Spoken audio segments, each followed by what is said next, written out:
अब ज़रार की हर चीज़ में महक ही चॉइस हो गई। मेरा दिल टूटे दुखे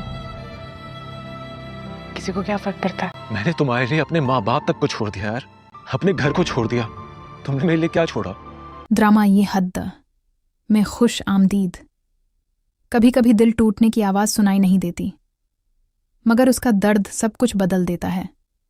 अपनों के लिए इंसान क्या कुछ नहीं छोड़ देता, माँ बाप, अपना घर, अपनी पहचान तक।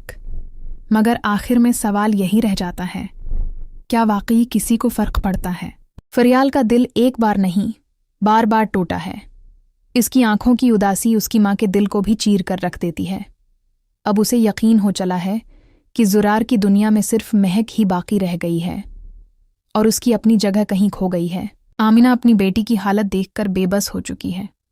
एक माँ के लिए उससे बड़ा दुख क्या हो सकता है कि वो अपनी औलाद को टूटते हुए देखे।